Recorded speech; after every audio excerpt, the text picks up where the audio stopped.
Shenequa. And I'm Andrea. And you're listening to So with this ring. So before we actually begin, I know that you're seeing a new face to the left of me. And let me go ahead and introduce my cousin, Tinesha. Woo! Joining us today. I'm actually really excited. I'm hyped about it. Because my blood is here and I'm with my home. Look how hyped she is. So today this is episode 8. What is episode 8?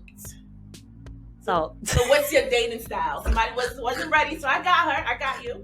So what's your dating style? So there's variations of dating, as we talked about from before about dating and actually dating someone. But now when you actually look at the term dating, there's so many avenues that you can take towards dating and how you're actually dating. And I think we was discussing this earlier. T, you brought up some good points in dating that there's like 3 points in it, like 3 characteristics, subtitles, I want to say. Yes. And I think, I think we could do it like that. Yeah. What you was telling us. Okay. So thank you guys for having me on your lovely pod.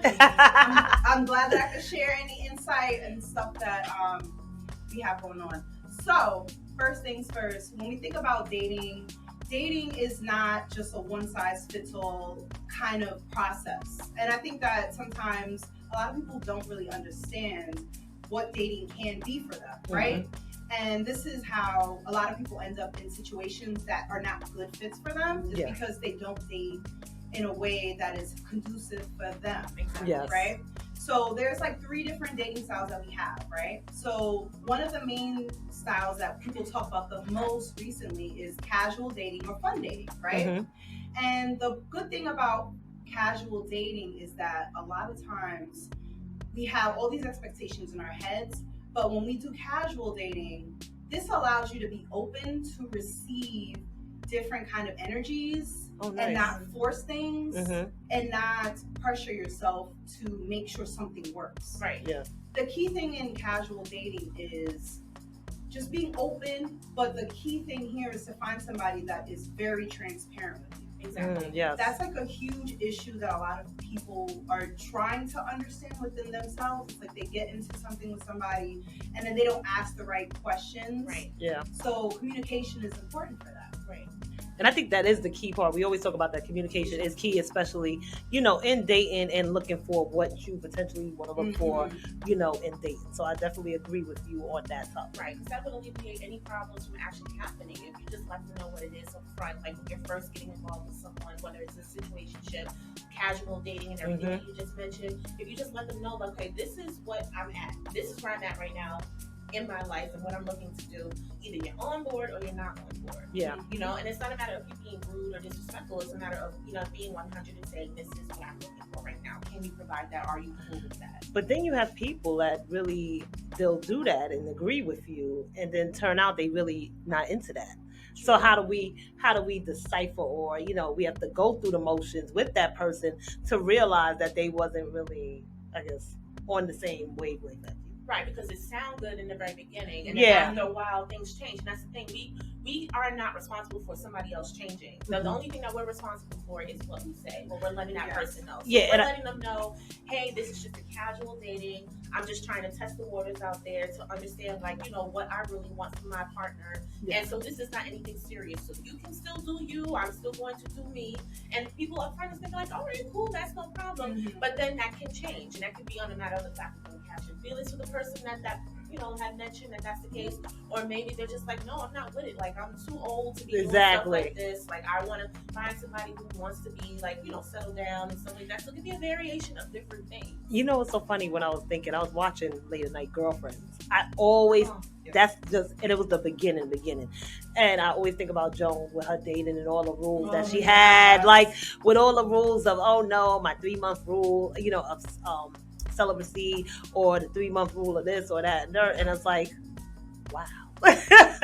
We tend to have a lot of rules, or deal breakers for what it is, in the dating world. But like I say, for me, I always talk about my experience dating because I'm like, dating, I can't tell you much now in the 21st century. But dating then, I was like, listen, this is what I'm looking for. Yeah. This is what I want. If you can't, meet that standard, we could just be friends. Because I don't want to waste my time per se or energy into something, dating somebody, and then potentially I could be dating somebody that actually is on my level. Exactly. If you get what I'm saying. Yeah. So I think that's the part where it's like the casual, just for fun, I guess. If you had got out of what we talked about, Shenequa, when we talk about relationship stories in the beginning episodes, that you just date casually just for fun, and entertainment purposes. But what about those that you're trying to date for something serious? How would that go about for you? I think this is the problem. A lot of people are expecting when you meet somebody and you meet them casually, like you're supposed to be casual, right? Mm-hmm. You're not supposed to have all these expectations or standards. Right. And then also one thing that you have to know is trust is key and pivotal in building that earlier on, and then you have to have honesty to have trust, and you can't expect everybody to be honest, right? It sounds like weird or mean to say that, but that's just the truth. Sometimes you have to take context clues about what's going on in my scenario. I met this gentleman. Is he consistent? Is he not consistent? Why is he not being consistent? Mm-hmm. And when you learn more about this person, you'll see, okay, maybe this person has scheduling conflicts, and that's realistic because they work a job that has high demands, or they have children. And then sometimes when you read more into it, sometimes people are making time for what they want to. Maybe they're not interested. Yes. Right? And then they don't see anything. So that's the thing. Like, you have to take context clues of when you're in this dating, especially when it's casual, and just know that that's a starting point. It doesn't mean that you're going to be in a relationship just because you're casually dating multiple people. Mm-hmm. And that's like one of the biggest issues here, which is why you have to think about that, or whether you're doing experimental dating, right? Oh, that's the next one, right? Yep. So experimental dating is more about doing things that are outside your comfort zone and doing things that you normally wouldn't do. For example, you would try to date somebody long distance even though you've never had any history of doing any long distance dating. Whether you're dating a gentleman in the entertainment business and you're a 9-to-5er, even though that's not such a huge difference, it is a difference in terms of lifestyle habits. And if you only date people who work 9 to 5, y'all have like very similar structures and lifestyles. So then when you're doing something like experimental dating, you're kind of figuring out, and you're testing what your standards and criteria are.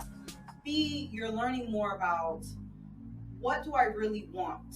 Is it just the stuff that I've said before? And it's a way to test yourself, to see if this really matches you. And over the course of time of being single, you could be single at one point in your early 20s and then being single in your late 20s or in your early 30s. And it's a difference too. And it's a huge difference because what you're looking for may be different. In your early 20s, you might be like, it's okay if I meet somebody and they're still working on themselves, and you're more open and receptive to that. But when you're in your late 20s, early 30s, there are going to be different criteria of stuff that you want and what you thought you would be okay with. Yeah, because your needs and your wants is going to change over time, and especially what you're dealing with at that particular time frame, you're looking for certain things. And if they don't hit that particular list or whatever that you have at that particular time frame, then you're just like, okay, this is probably not going to work the best for me. So what you're wanting, like when in your early 20s, is not going to be the same thing of what you're needing now, and like you're coming to your early 30s. It will change and it will fluctuate. So when I'm always going to bring reference to shows. So because you're saying non-traditional dating, like, dating outside the experiment. So now it brings up the topics of people that, date inmates. That date inmates. And it was funny. Yes, I watch reality TV shows. Fun fact about me. But I was watching the show, I think is Love After Lockup or Love Before Lockup and all this stuff. And this one girl that really, it blew my mind. She explained why she'd rather date an inmate than dating somebody in the outside world because of all the hurt and pain that she's been through, that she feels like it's a controlled setting for her because she's able to control. There are people, which is interesting because it's like you're not able, they're not able to get out or whenever they're getting out, and you can do whatever you want to do while you're outside and they're not in the free world. But they call it, but then somebody else will say, oh, it's different. I'm like, I don't know what's different about dating an inmate.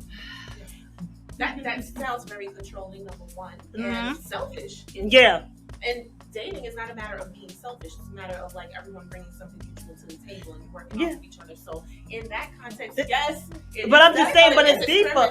But it's deeper because you know why I'm bringing it out there, because we're talking about the traditional style of dating. Experimental, when people do long distance, that's another reason. Some people do the long distance because they know they're not obligated, honestly, to be in that commitment long term with the person. They can, but they still kind of like free in their way of doing what they want to do. Yeah, they'll meet up.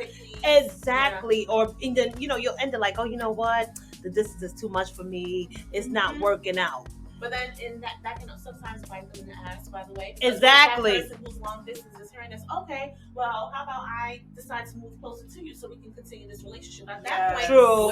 But then that's kind of, I actually like things like that, because how you really gonna know if it's gonna work if y'all not together? Like, I get it. I have heard success stories of long distance relationships, but I always say that you're gonna you have to learn the person, like in the physical form. It's like in marriage. Like, I will never forget when I got married to my husband. We were dating and everything, but when we literally got married and then was living together, that was a whole different challenge in itself. Yeah. So that's what I'm saying. So you have to learn that person. You may know the person from afar or on that level, but now you gotta if it makes sense, getting to know them even more. And you learn them every single day once you actually move. Exactly. And even if you're not moving in together, but if you are in the same vicinity, you guys are living in the same state, maybe a couple of minutes away from each other, you're still learning something new about the person each and every day. And then that makes the determination if that is someone that you can see yourself being with for long term, or okay, I gotta cut it from here because that what you just did, I'm not a fan of. But then also when you was bringing up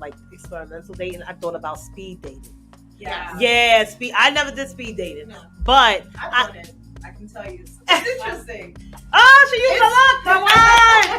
She used the word of the day. The word of the day is interested in it, and I'm telling you, we have that contest going on. If you can count how many times that Andrea said interested, but it wasn't me this time. My cousin over here saying interested is starting to trickle, invest in each other. On top of each other with the word interested. But anyway, bring it back. Let's bring it back. My speed dating. So you went speed dating. You did speed dating? Yes. So, all right. So this was through one of my close friends. So she is a part of a sorority. And so her sorority had organized some sort of speed dating, right? Mm-hmm. And she told me about it. And I said, you know what, maybe I'll try it because I trust her and I trust the organization that she is under. So I was like, let me see how this goes. So we did it, and there were male, so it was a fraternity. Okay. And then it was nice. All right, okay. And I have no affiliation to either, but it was open to people who were friends of the people who were part of the organization. Okay. It was such a good experience. Nice. Because everybody, honestly, I had no clue what it was going to be like. Everybody was primarily black and brown who was a part of it. Everybody was well educated. Everybody was respectful. There was nobody who was disrespectful in there. And everybody was really open and kind of straightforward. I'm this age range. I had this going on in my life. And then very easily, sometimes you could figure stuff out. Right. The only challenge with speed dating is sometimes I wish you would have a little bit more than just 5 minutes. Yeah, that's the catch. Because it's so short, and sometimes you're getting into a good conversation. Yeah. Trying to feel out whether there's really chemistry there, or it's just we're cool and we can. But it's selling yourself. But it's actually selling yourself. I think about it when you're going to a job, an interview, or audition. You got 5 minutes to sell yourself. This is why I want you to like this, etc., to make you want to be hey, let me want to talk to this person a little bit more. Yeah, and that's what I'm saying. Is that really getting to know the person, or is that getting to know all the good qualities so that way you can lure them in? True. And that's what I think speed dating is. That of doing speed dating or anything like that, I always think about you're into TV, I'm into film, so a 40-year-old virgin. Oh that episode where he was sitting there going, and everything was just going wrong, terrible. And then so that's what I have in the back of my mind, that's exactly what's happening, because by the simple fact you only have a short amount of time to really get to know a person before you say yes, let's go ahead and sync up. But it's also first dates. I think first date could make or break, because sometimes the first date could go really bad, and sometimes it go really good. And I will never forget when I had a really bad first date. I was ready to go. There was nothing, because I'm a talker. And as y'all all know, I'm a talker. I love to talk. If I don't talk, that means I'm upset. So if I'm not talking or I'm quiet, everybody knows I'm upset. And it's something's wrong. Yep. So my thing is, if we can't even hold a conversation within the first 10 minutes, there's a problem. that's just me personally. Either we're not going to be able, maybe there's something wrong, or whatever. And then nowadays we're all into being in our phones. So it's more of like practicing not being on your phone, like having that conversation. Yeah, but also you have to have a conversation around people's interests. I learned that as well. Like just saying, even when me and my husband go on dates, because you're still supposed to be dating when you're married, going on dates, I have to make sure I pay attention to the things that interest him, because I'll talk about the 50,000 things that interest me and they'll be like whatever, but when I really like just stop and listen to what he wants to talk about, it's just like that's how the conversations end up flowing sometimes.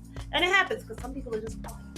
There are people that are just quiet and be like, listen, I don't talk like that by nature. And I have to, you'll think something's wrong and it's not. But there are some that just, you're boring. So if you're boring and, we do not kick it, thank you. We can be friends in a social setting.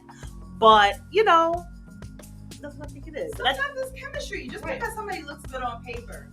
That's what I'm saying about dating. Yes. Just because somebody meets these little check marks, right? Just because you have a laundry list of stuff, right? Like this person is well educated, they are at least mid-level in their career, they have their own place, they have their own car, they have blah, blah, blah, blah, blah. That does not mean that you and that person will have actual romantic chemistry. Ooh. Friendship chemistry, you hear that? Romantic chemistry is two different things. Yes. So we have to stop, and this is especially very common around women, especially who are in late 20s, early 30s, because we're trying to figure out something, because some people have this time clock in their head. Like, yes, we have to meet. Come on now with the time clock. I'm like, are we going to work or not? No. My style of dating is not forcing anything. All right. I don't want to force anything, and just because I could be friends with this person doesn't mean I can date them. And I've been in that situation a few times where I'm even cool with the person after the fact, because it wasn't necessary that the person was mean, evil, toxic, nothing like that. It's just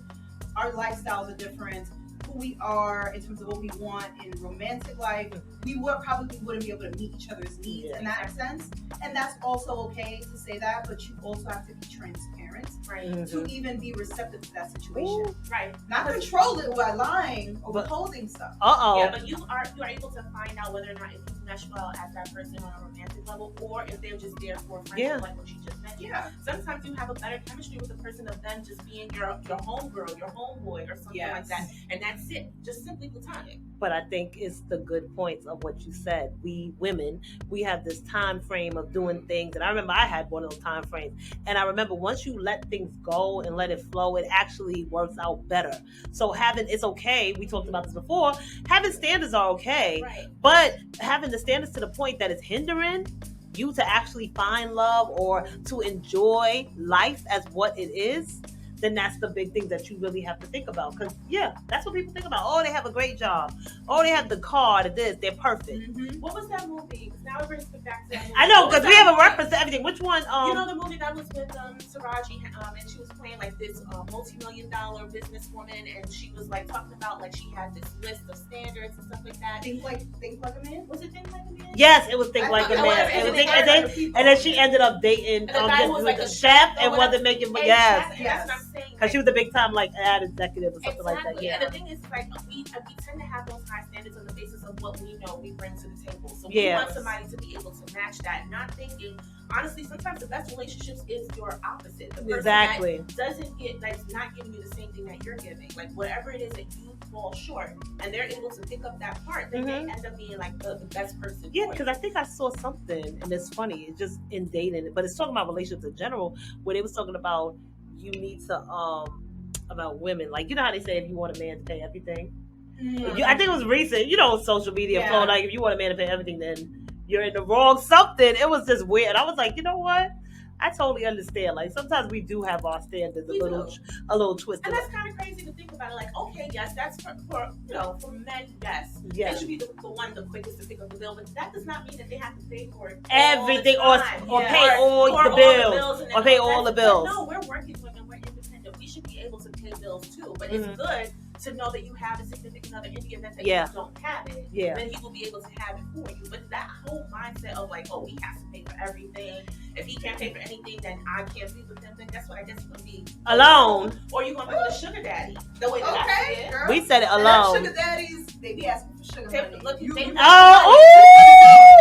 So yeah, there's no free sugar daddy. We like Grant. I'm not. Listen, there ain't no free sugar daddy. That's all. No, there's not. You might get lucky, girl, for like a little bit, but not for that long. That's like a trial period. That's that trial period. That 7-day trial period before they 7 days like Netflix. Yes. Before they start charging your card. That's exactly what it is. Oh so my goodness. Like, go ahead, take this $1,000. Go ahead, take this $3,000. And then after that time period is up, okay. So where the drawers? No, I'm wrong. Drop them drawers, girl. I'm just saying. But let's get it back there. Yeah. Or you could be like some people that be like they have the 3-month rule, but no, they wouldn't do celibacy. Okay. If it works, right? If it works for you, but you better put that out in the beginning. Don't be trying to reel the person in and then tell them afterwards. But see, this is why when we get to the third point, we're dating with intention. We got to do self-reflection, ladies.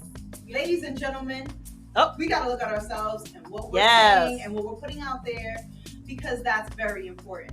Because when you're thinking about it, somebody's meeting you and they're just seeing what you're displaying to them. Right. They don't see anything outside of that. They're not a mind reader. They don't know that maybe you're stressed out about work or stressed out about family life or something. So you have to think about, what am I putting out there? What inner child traumas I got to deal with so I can get to that point where I date with intention. That's a whole separate topic altogether. Yes. But this is just something I want to flag for people who really want to date with intention. Do the inner work. Yes. You will have such a happier dating life. I did that, and let me tell you something. I had to go through it with myself, but it was so much better in terms of the quality of people I was attracting, dating, etc. Exactly. It made a world of a difference. So before you start dating with intention, do the inner work first, right? You have to. So that when you're not bringing that baggage in, that's what I was mentioning before. You can't bring previous baggage in, anything that you were dealing with internally, anything that you were dealing with a previous relationship. You can't bring that into a new relationship and expect that to be like, it's going to be great. You got to be skipping through the forest full of flowers. Everything is going to be fine. That's not going to be the case. It's going to ruin at some point. You have to actually take accountability for the things that you need to work on and work on it, and let the other person know, like, listen, this is what I have going on. I am actually working on it, but if you can, be by my side and rock it out while I'm taking care of this, and like you pushing me and we're helping each other build, then we have no problem. We can have like something that's going to be, have that longevity, have that success rate in a relationship. And accountability is the key. So, doing the work for yourself is important. It's like and that's the thing that we forget. That's why I was like, when you said, I was like, yes, it is doing the work. Because if you don't do the work for yourself, you're not going to be happy and be successful in a relationship. Honestly speaking, you have all these women, we have all these standards, and men too. But I'm talking about my perspective. If you don't do the work, because I had to do the own work for myself. As somebody that's married, I had to take a step back and be like, wait, something's going on. Right. And once I did all that, I'm fine. Right. I'm fine. You are constantly seeing yourself in a position where you're like, I don't know why this relationship is not working. Every person I've been with 5, 10, 15 people. It's not working. Then you may need to take a look at yourself. And see, okay, what is it that I am doing wrong? Or what is it that, is maybe not, other person is not really feeling too much. And it's okay if you wanted to reach out, as long as you have good rapport. Like how you were saying, sometimes you still build good rapport after the relationship. Yes. Because, now you have a friendship. It's nothing to even ask them, like, hey, when we were together, can you tell me something that I need to improve on? It's not a matter of, because I think nobody has those conversations when they do breakups. Yes. It's just be like, you know what? It's me, not you. But it should really be like, listen, if this is not working out, let me know what it is. Right. So that, later on, because of course you're going to be upset in the moment, but let me know what it is so I can improve on myself, because I'm actually trying to work on myself. Exactly. But you can tell me. Now, granted, they might tell you 50,000 things that have nothing to do with anything. And that's fine. But still, if there's something that you could be like, maybe that, Once stuff that I can work on. And that's the actual thing of closure. Not necessarily knowing, like, okay, why can't we get together? No, what is it that made us fall apart? It was there something that I could have did better, or where I was lacking or whatever. Yeah. So that way I can be my best person, be my best self for the next relationship that I get into. And I think that's like the story I was talking about. I dumped for no reason. And that's the key thing. Like, you get dumped for no reason, and there's no like closure, no trying to find out what happened, no like. So it left me wondering, like, what did I do wrong? But then I had painting the blame on you. Exactly. And it's like, okay, if it's the blame, okay, but what is the reason? Like, Cardi B, what is the reason? What is the reason? What is the reason? What is the reason? What is the reason? Why am I putting the blame on me? For what reason? If I don't know, then the best thing to do is ask. And then 9 out of 10, it's not even really you. Right. Like, if you know it's not you, and you know that you put your all into everything, and you invested your time and your energy, and you know you left how you left that relationship, okay, fine, then it's dumb to have the issue. It's really not you. And then it also goes back into last episode when we were talking about love languages. Oh, Maybe yes, we yes. providing them with the love language that they needed. And we were only focusing on the love languages that we True. were looking for. And so on the basis of what we're looking for, that's what we're pushing on to them. But do they really need that? Are they looking for the quality time? They probably don't need it as much as we do. Were they looking for the words of affirmation? No, they probably didn't need that. They probably just wanted the gifts. Yeah. Maybe they just, what I mean? Maybe the act of service is what they're looking for. So just having an understanding of you internally, what you need, washing out whatever it is that was dirty. Yeah. Because, you know what I mean? And then making sure that you understand your partner and you're giving them the true transparency that they're looking for, and vice versa. So I don't want to put it on just us females. Yeah. This is what we need to do. No, this is everybody. I think the problem is that we talk about it so much with women, but we don't necessarily have these discussions with our homeboys. Right. When they're venting to us about whatever's going on, it's like, wait a minute, sir. You be like, what did you do? What did you do? What was your part in it? Because, and there's always two sides to the story. Yep. So that's the reason why sometimes we also, whether you're a sister, whether you're an auntie that's listening to this, anybody who interacts with males on a friendship level, sometimes we need to also be honest with them about what their patterns are, because if they're dating with intention in the same way that a lot of women are, and they keep having reoccurring issues, sometimes it's the self-reflection that you need to do. Yeah. But in order to do dating with intention, you also have to know, where am I looking for that? Like, am I going to a bar where I'm drunk and that person's drunk? Ooh, that's not the right setting. Really? Yeah. Are you looking for a one night stand? Yes. You have to be honest with yourself too, because sometimes people mistake casual dating with hookups, and then mistake experimental dating with, I'm just going to do everything in my power to avoid taking accountability. Yes. And then now when we're talking about dating with intention, there is still that whole consensus where I can go out anywhere and meet somebody. True. No, do not do that. Baby girl, I could say you okay? Don't you dare do that. See that? Don't do it. No. Don't do that it. That should be the main sense of whenever you're going out. Like, oh, I'm going to go to brunch. Okay, let me look good because there may be some, gentlemen that, no, that's not the purpose. You're going to brunch, or you're going to the library. I've seen it all too many times. How you going to the library dressed to the nine? Yes. Because I've seen that. Because I could get some book smart men and stuff like that. You could get the same book smart you ain't. You have to kind of figure out what works best for you. Let's say, for example, we exclude online dating, right? Yes. Because that in itself has changed how we socialize in person, right? First of all, if you're really trying to meet somebody and you're in a social gathering and you're on your phone nonstop, how are you going to notice anybody in the room? True. How are you supposed to be able to show interest to that person and them show you interest in return? Right. Come on, we got to think about our behavior and what we're putting out there, right? And then also, if we're going to places like bars, clubs, lounges, what are you expecting to meet? You're literally inebriated. That person's inebriated. Yeah. And then when you connect with them, you're thinking you're really connecting. And then when you talk to them sober, you're like, wait a minute. What? Y'all talking about a whole bunch of nothing. Those are the worst. That's the worst. I know for me, everything is funny to me when I'm drunk. Everything's fun and funny. Or not even that. Like, I remember it used to be like, let me see you in a clear light. That's all I'm saying. Let me see you in a clear light, because most of the time you talking to somebody in a dim light set in the dark. The clubs is always dark. Maybe the Casa glasses that you got on, that Casa Amigos that you had, those 3 shots you had, definitely affected what you was thinking was attractive. Yep. And when you're dead sober, it's something totally different. Because you be like, ooh. You're like, wait a minute, I talked to who? And what? And why? Why? And that's how you set yourself up for failure when you do things like that. And not to say, like, okay, we can't even get into that because some people have actually found their forever.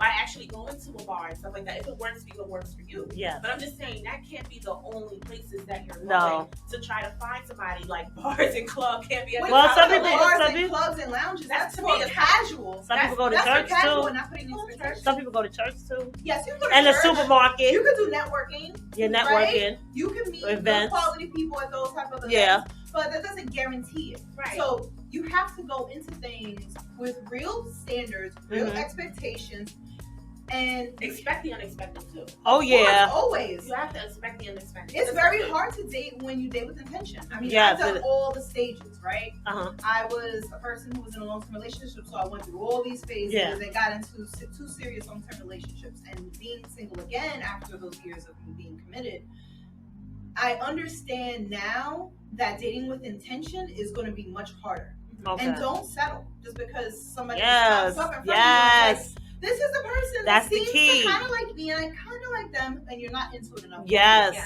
And they settle, I think, because of the fact of the whole thing that we were talking about before. The clock, the timeline, and everything. Don't get me wrong, even when I was little, I was like, by 25, I'm gonna be done with school, graduated, completely married with my kids, my white picket fence, my dog barking in the background. Ooh. I knew that this was going to be it, and that did not happen to me.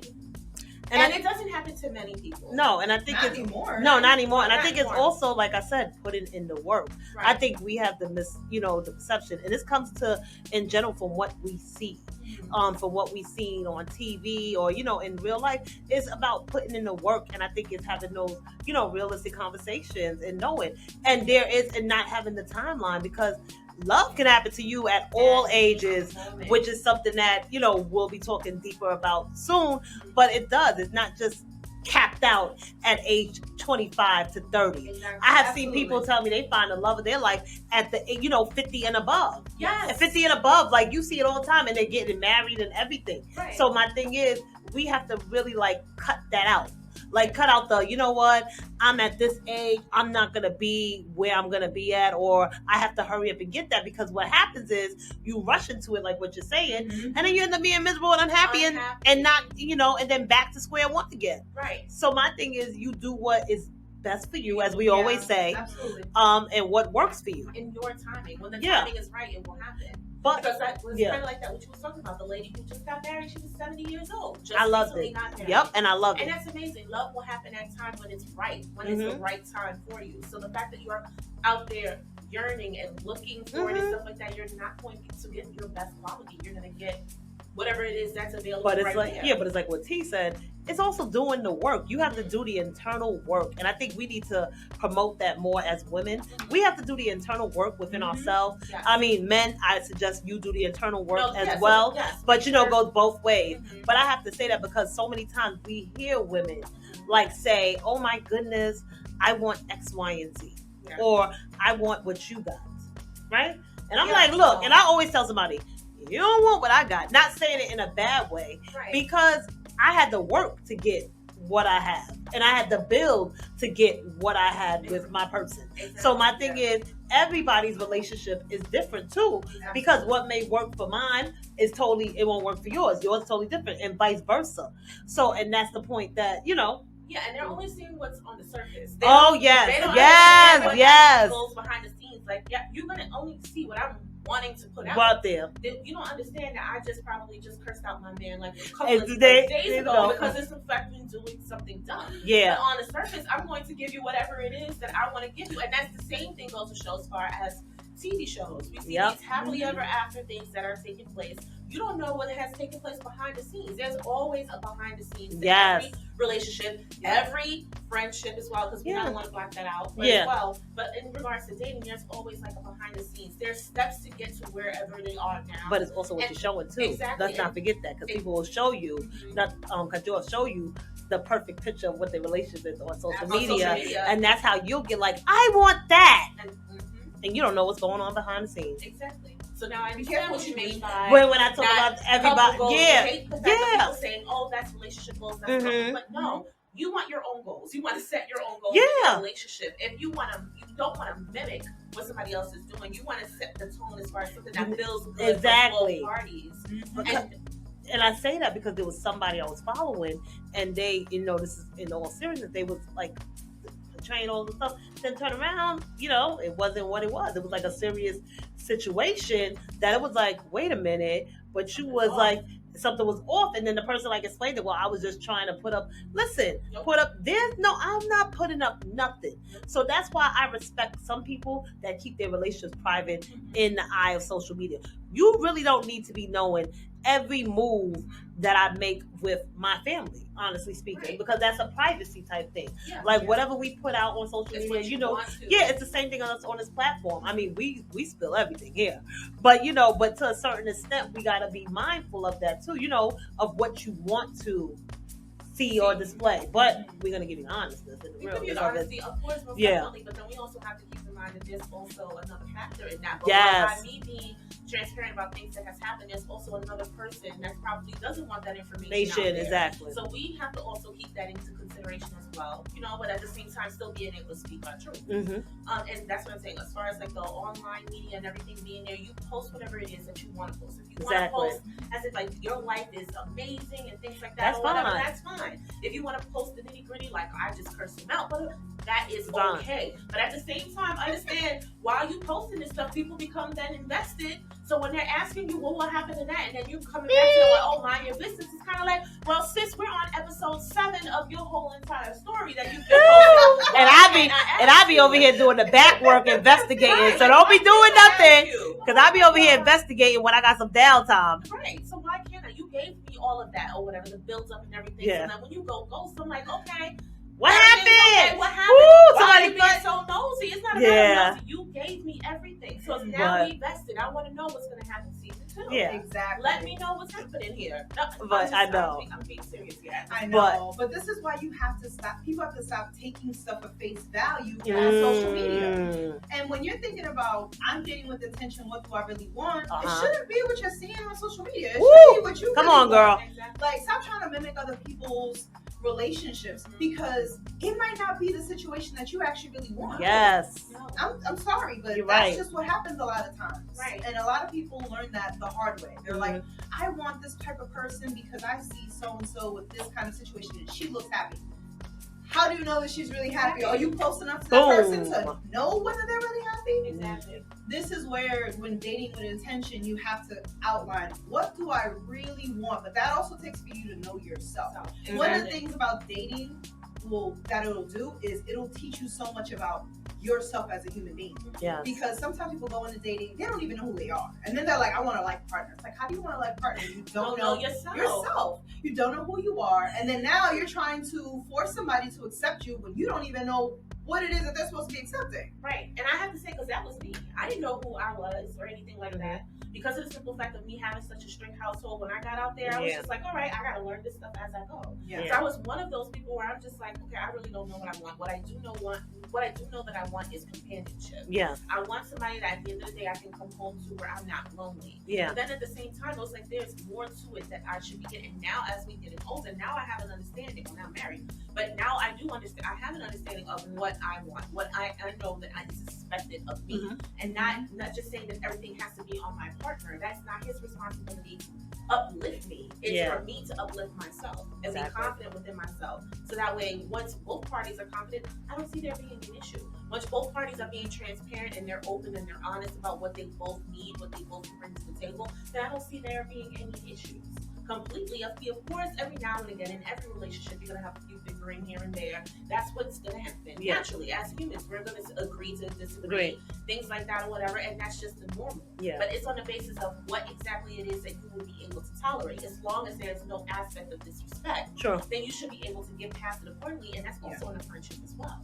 You should be, with mixing with so many different people, you're going to have differences of opinions. And it's just a matter of how you're going to navigate through it. Are you going to be like, all right, I can't do this and just bow out gracefully? Or are you going to say, okay, there's going to be a problem here because you can't actually work through it?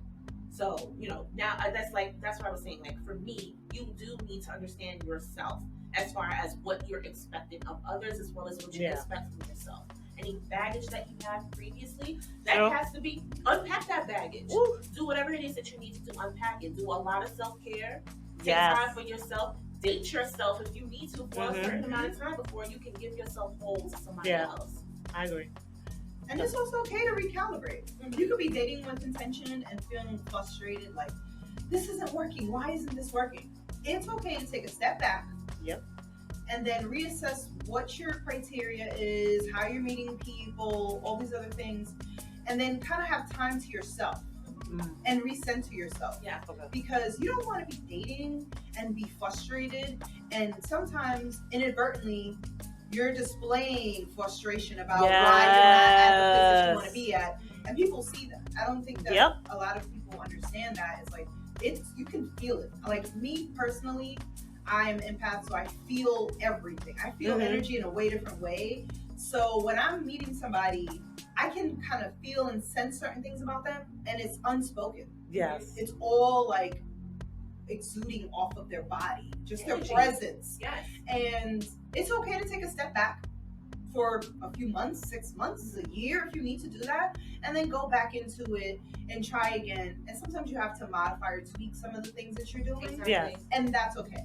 Like, that's also okay to do that. Because again, there's no timeline of when you will have your forever. It will happen when it's supposed to happen. And those people that try to rush into making sure that they can have a partner, making sure that they can actually get married, as you see them, 9 times out of 10, they're still single to this day because they're rushing for these things to take place. Come on, somebody. I'm just saying. I'm just saying. Listen. That's usually the case. They're probably still single to this day. One, because they have such high standards for the next person, they haven't even figured out what they have to do with themselves internally. Don't get me started with these high standards. I'm just saying. I know you're saying the right things. I mean, everything that has been said in this conversation today has been the right things. But the main thing that I take, and I want to pinpoint is just doing the work for yourself. Because you have to do the work for yourself when you're coming to the table. Yes. And like, if you want to come to the table, how you expect people to come to the table correctly if you're not coming to the table correctly? So I feel like, we have dropped some major gems, but I'm gonna say my girl T came through with the conversation today and dropped a whole bunch of gems and factors for us that I feel like you guys will love. Well, I hope everything that I said or the items that I've shared is very helpful, because if I known some of this stuff earlier on, then it would have saved me some time, energy, so, just go into it with an open mind and an open heart. That's all I can tell you. And even if it does fail, just consider it as a learning experience. Yes. And then just dust yourself off and just keep trying again. Whatever it is that didn't work the last time, okay, remix it. Yeah. And go about it a different way until you actually find it. I have to do a little bit. Well, I have to say I'm satisfied with this episode. I was about to say, you good? I'm good. And are you good? Yes. Thank you for having me, ladies. Of course. And would you mind coming back if we wanted you to come back again? Of course. Of course. Anytime. So once again, we want to thank everybody for tuning in. As always, we appreciate it so much. And remember that you can find us on all streaming networks and platforms. But I'm so excited about our next episode that we have coming up, which we're going to be talking about part 2 of dating, but it's with online dating. And we get to bring on one of my favorites. Her name is Selena. Selena Cecilia. I probably got her Instagram name wrong, but I love her. I call her my mama on Instagram. So she definitely will be our next guest, and we will be discussing her book. Yes. And if you have been following us, you know that we have a giveaway for a $200 Amazon gift card in regards to that, about buying the book. You have till February 2nd? February 2nd to purchase the book and show proof of you actually purchasing the book on your IG story. Make sure you tag our podcast on there. Yes. And I will automatically enter you for a chance to win a $200 Amazon. Who doesn't like Amazon? Who does not shop on Amazon? Because I have things in my cart right now. Exactly. Can be utilized. I could also take it too, guys. I know. So all you have to do is go to our link in our bio. That is her direct link for her purchasing her book on Amazon. It is an amazing book. It's called Bait and Switch. Yep. And it's about, her experiences within online dating. So definitely be sure to pick that up. And on February 9th is when we'll announce the winner of who won that $200 Amazon gift card. So again, the rules. have to purchase the book. Yep, and show proof that you purchased the book. Show proof of purchase, because we know sometimes, yeah. Amazon, Yeah, and I know for that book, it's you can get the paperback or the Kindle version. Exactly. So the book is really good, and I can't wait to have her on. She's definitely excited to be on. I know that. So you get to stay tuned for that. But make sure to follow us on all streaming platforms and network, which is Spotify, Anchor, and my favorite platform of all, which is YouTube, where you get to see us in the rare form and get to see all the reactions and everything. So once again, I'm Andrea. And I'm Shenequa. And I'm Tinesha. And you're listening to So With This Ring. So definitely have a good one, everybody. Enjoy. We'll see you next time, Wednesday at 8. Bye. Bye. Hi, this is Shenequa, and you're listening to So With This Ring.